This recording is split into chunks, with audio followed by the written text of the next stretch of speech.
So as you can see, my tire here is a mess. And that's because this morning it got removed. I was backing into this spot and I got a nail. Went the whole drive all night, backed into this spot, and got a nail in his tires. So the two trailer tires went over the nail, no problem. My drive got a nail, a little tiny nail. But fortunately, I'm right behind the shop. So I dropped my trailer and went over there. It's $53 to get it patched up, so it's pretty fortunate. But and I was fortunate with the timing and everything, so we'll talk about that, a few other things here in just a moment.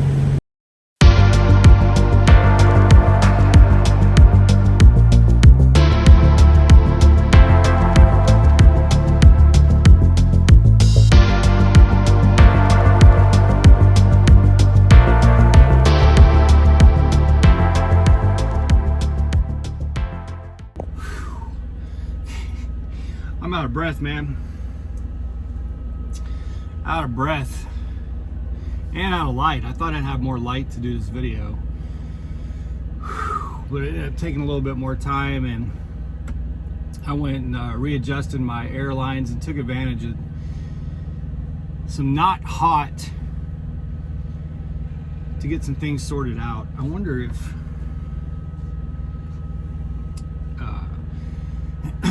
anyway, I just had to get some things sorted out and took advantage of it. So I lost my light. I wanted to get this video done and ready to go to members tonight, which will be Sunday night, and then publish tomorrow morning. I think I talked about this nail issue on a live stream that I did with channel members.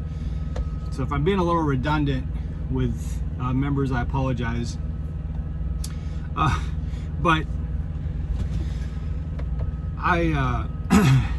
this load had too much time on it. But my thought was, I'll just run most of it, and then hopefully instead of having to stop for a 34, I can do a repower or something like that.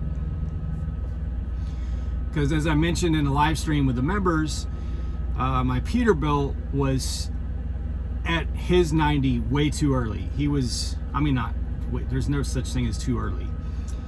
But you know what I mean, like he had too much time. So yesterday evening, I'm getting ready to message dispatch and say, hey, I got two trucks that are more than willing to take a repower or help out in any way that we can, because we've got, way too long for our 90s. Mine was, I was parked Saturday morning, and my delivery is not till Monday morning, and I only had 250 miles to go. So mine was a bigger problem than his. But, so I get parked, got a great straight back, two straight backs on the sides of me, unblockable, at a Love's, so I'm getting ready to go take a shower here shortly. So figured, worst case scenario, if I have to do a 34, okay, only 250 miles away from the 90. I'm a place where I can grab a shower before I go. And so I get parked yesterday morning and go to sleep, get a good night's rest or day's rest, get up to put the key to the start position to get my Qualcomm to come on.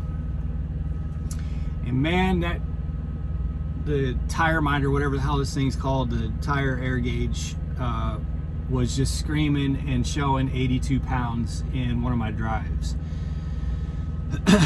So obviously there's a problem. Very obviously there's a problem. So I get out, go back there, sure enough the pressure is at 82. Search all over the tire, and finally I find this tiny little nail that I had to have gotten while backing into this spot. Because as fast as it was leaking air, I would have noticed that even coming through the parking lot. I would have noticed a drop in pressure over here. So it's pretty safe to conclude that that was a result of backing into the spot, which means the trailer tires went right over it.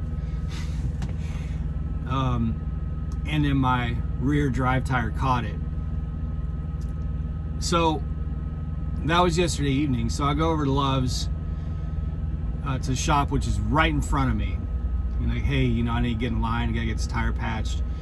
And come find out they advertise 24 hours. This is, by the way, this is like gross false advertising on behalf of Love's. This is now, I think, the 4th time in the past year that I've been to a 24-hour Speedco that ain't open 24 hours. And as it was explained to me last night, what that means is they do road calls 24 hours. Unless they can have a tech here, but usually they don't have them 24 hours. So they kind of use a little technicality, kind of like Prime saying we get paid deadhead miles. You know, y'all know what I mean. It's a little technicality to say it's 24 hours. It ain't 24 hours.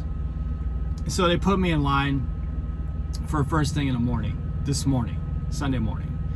And then come to find out, last night, my Peterbilt that was almost at his 90, he was 10 miles away from his 90, didn't get an opportunity to do a repower or something to get moving, but there was one for me. But I couldn't go. I couldn't do it because I had damn near flat tire and couldn't get it fixed. Man, it's getting really dark fast.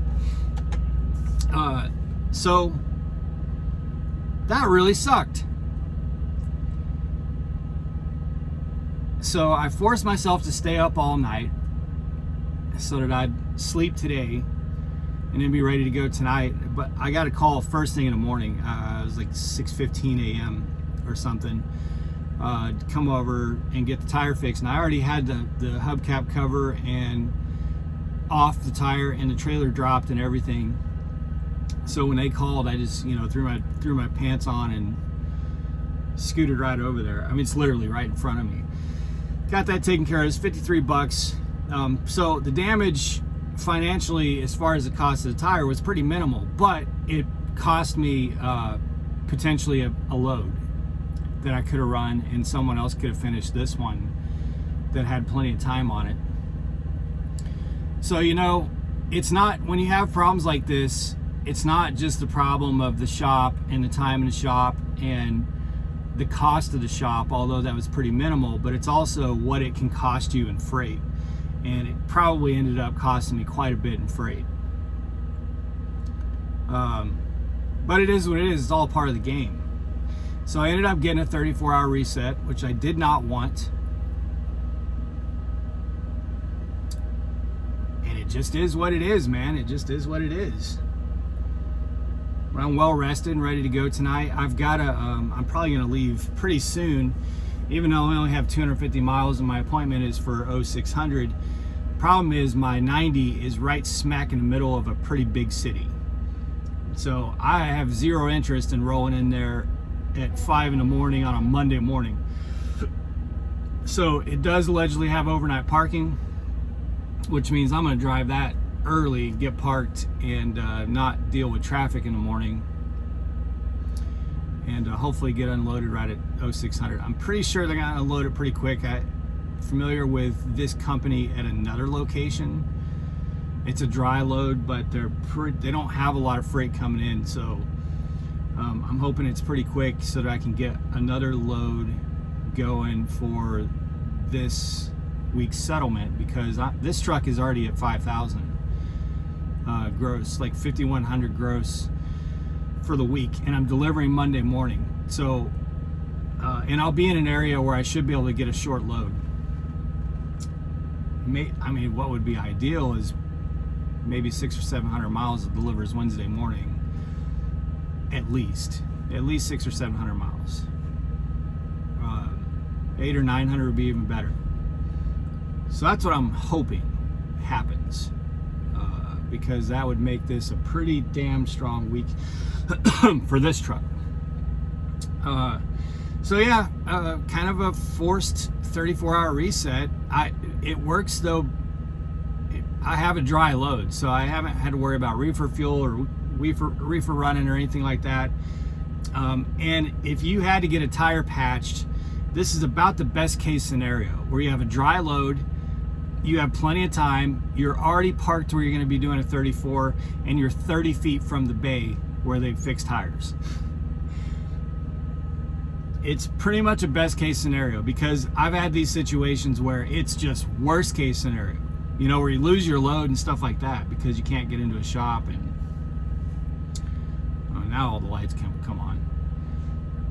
So anyway, that's how my weekend's closing out, and that's trucking, man. It's all part of the show. It's all part of the gig. So, all right, guys, I'm gonna wrap things up, go get a shower, and then get prepped to get rolling, get some coffee and all that good stuff. Hopefully you guys are staying safe out there, making good decisions, and as always, drive to thrive. Talk to y'all soon.